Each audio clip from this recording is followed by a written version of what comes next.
Ação realizada com recursos oriundos da Lei Federal número 14.017/2020, Lei Aldir Blanc, Governo Federal, Pátria Amada Brasil, Ministério do Turismo, Secretaria Especial de Cultura, Prefeitura de Maringá, Secretaria Municipal de Cultura de Maringá.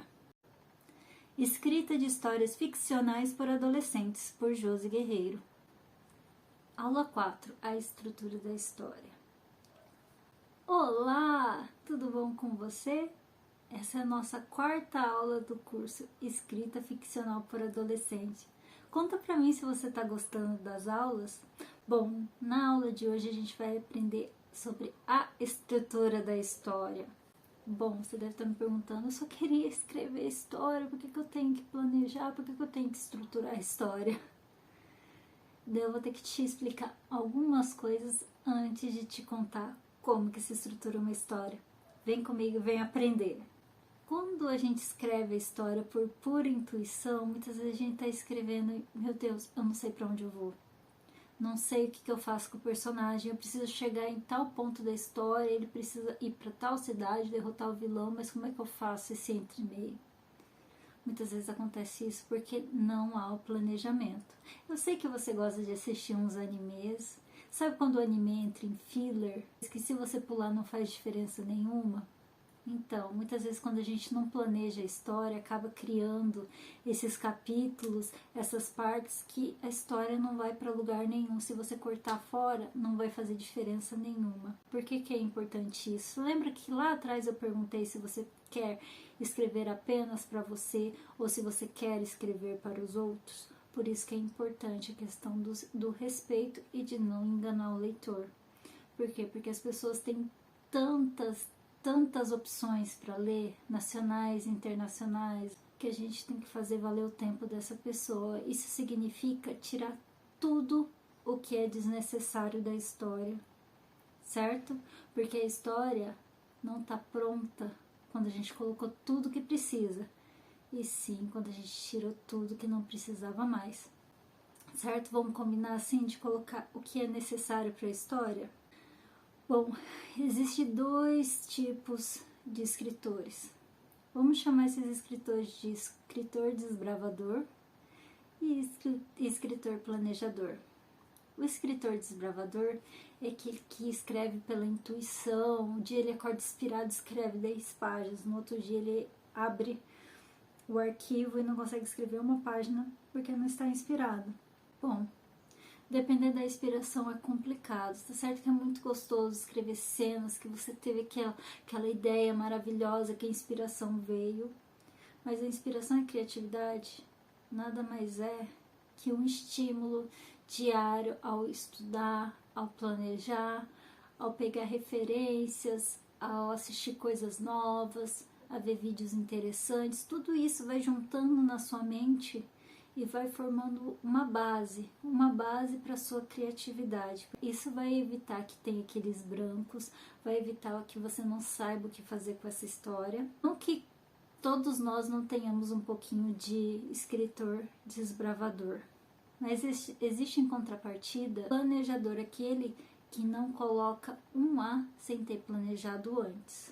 Pode acontecer também que a história fique um pouco forçada, porque às vezes o personagem foi crescendo durante a história, foi desenvolvendo, e daí o escritor tenta colocar ele naquela caixinha que ele tinha planejado no começo. Então também, se você planejar demais, muitas vezes você acaba não tendo a emoção de você próprio na hora que está escrevendo, descobrir a história. E existe muito isso, tá? Conforme você vai escrevendo, as peças parecem que vão encaixando na sua mente e você acaba tendo ideias novas.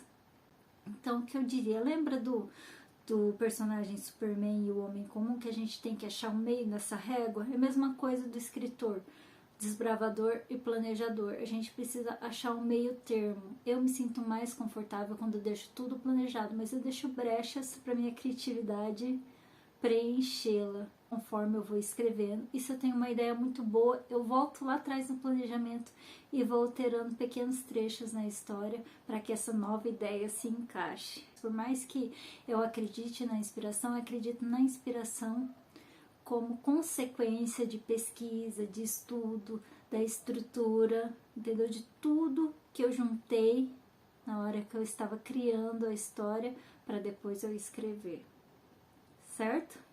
Então também você vai fazer isso, você vai pesquisar bastante, vai estruturar a sua história para que você não tenha esses brancos na hora de escrever, tá bom? Inspiração e técnica. Como eu falei para você, a inspiração parece algo sobrenatural, divino, que você acorda aquele dia super com vontade de escrever e escreve umas 20, 30 páginas. Ok, acontece. A inspiração depende se você tá legal, se você teve uma semana boa, se você está descansado. Por quê?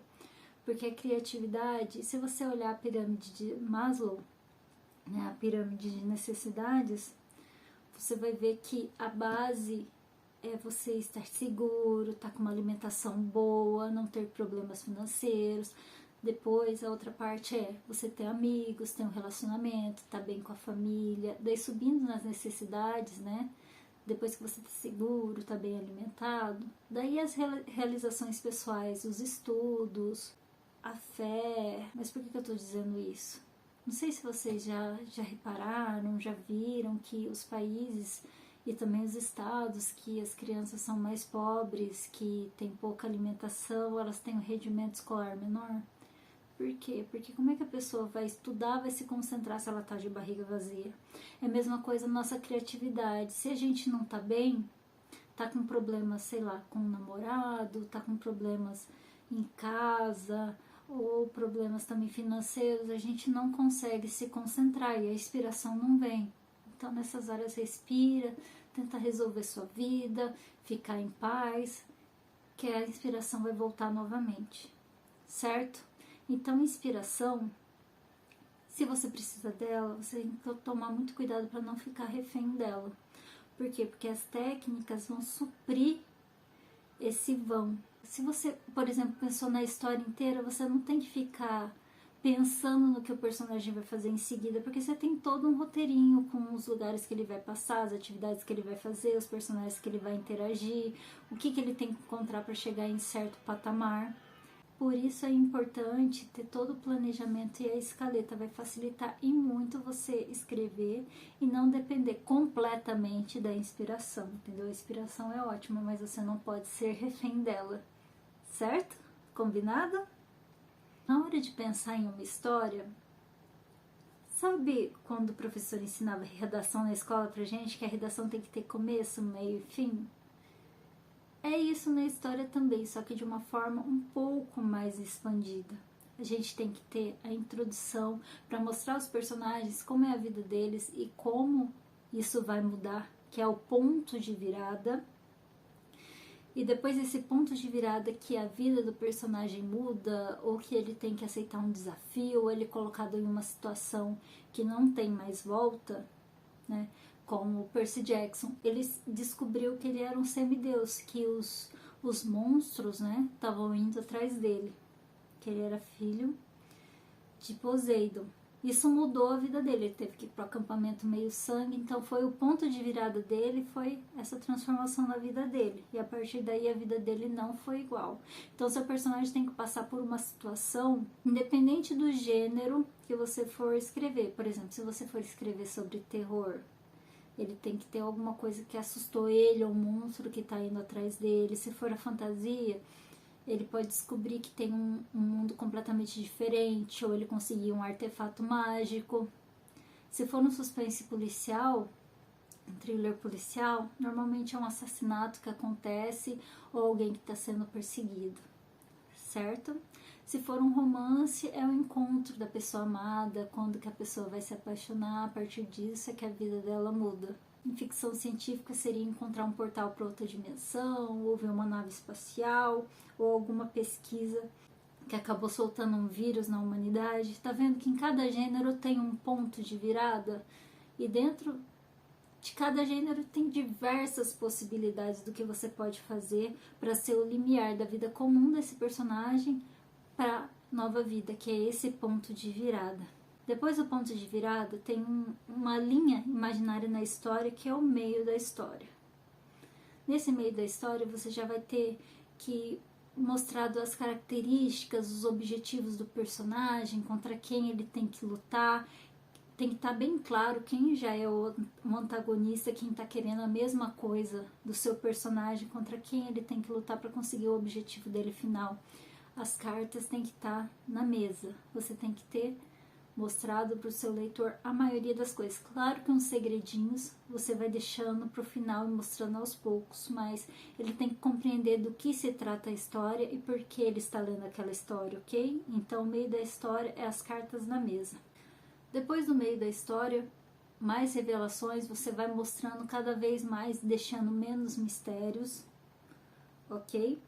E quando chega no clímax, ou é a batalha final, ou ele indo atrás do objetivo dele. E depois desse clímax, vai para o final da história, que o personagem pode voltar ao seu mundo comum ou estar completamente transformado e mudado. Isso vai depender do que você vai querer para esse personagem.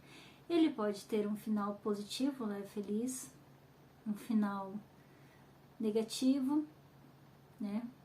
Mas você tem que dar um motivo para que esse final foi negativo. Por exemplo, um casal, eles não estão mais juntos, né? Eles resolveram se separar, mas você tem que dar algo bom para o leitor. Por exemplo, eles se separaram, mas ela foi fazer um mestrado na Suíça. Eles se separaram porque ela tinha que mudar para um objetivo maior dela. É possível. Ou um final agridoce. Por exemplo, houve uma guerra, muitas pessoas morreram, porém, né, foi solucionado o ditador, o vilão, acabaram com esse vilão. Então tudo vai depender como você vai querer contar a história e o impacto que você vai querer dar para o leitor. Gostou dessas dicas? Calma que tem mais. Não esqueça de deixar o seu like aqui embaixo, deixar um comentário se você está gostando das dicas, se você já tinha ouvido falar disso e se você vai usar na sua história, tá? Não esqueça de deixar os comentários e entrar em contato, seja pelo meu Instagram, pelo meu e-mail ou aqui pelos comentários mesmo, tá? Espero a sua interação. Outra forma é a forma que você vai começar essa história. Tem várias possibilidades, tem a forma linear, que você apresenta o personagem, depois fala o que mudou na vida dele, mas também você pode começar no meio da ação. E o nome desse tipo de início é in media res. Já ouviu falar disso? Você começa no meio do fervo, o que tiver acontecendo. Se for uma batalha épica, ele vai estar lá com a espada, lutando com os inimigos. No começo o leitor vai estar meio perdido, mas ao mesmo tempo a adrenalina de estar no meio daquela bagunça toda vai deixar ele muito curioso com o que vai acontecer. Essa é uma forma de se começar a história. Outra forma é o flash forward. Já ouviram falar de flash forward? Flashback é mais conhecido que aquele que você recorda de uma coisa do passado. Flash forward é como se você recordasse de algo que vai acontecer ainda no futuro. Por exemplo, você coloca um pedacinho de como seria a batalha final ou o personagem quase chegando à beira da morte e depois você volta para o início da história depois desse trecho e vai contando como chegou naquele ponto. É muito interessante porque instiga, o leitor quer saber como é que chegou naquilo, como é que aconteceu aquilo. Entendeu? Então também é uma forma muito interessante de se começar uma história. Outra é realmente o flashback, que você fala como foi eras atrás. Se for uma história de fantasia, de magia, você vai falar como aquele mundo foi formado, como são as raças, né? Como se fosse um prólogo isso praticamente. Tem esse tipo de início também, só que tem que tomar muito cuidado que as primeiras páginas são preciosas para você apresentar o seu protagonista, senão o leitor pode se sentir meio enganado se você fala de outros personagens que não é o seu protagonista, porque ele tem que se conectar com o protagonista lá no começo da história. Espero que você tenha curtido a aula, que tenha tirado suas dúvidas, tenha te dado ideias de como fazer, né, a estrutura da sua história. Espero que você esteja gostando. Não esqueça de deixar o seu like, deixar seu comentário e até a próxima aula. Tchau! Ação realizada com recursos do Prêmio Bolsa de Pesquisa e Fazer Artístico-Cultural da Lei Aldir Blanc, concurso 08/2021.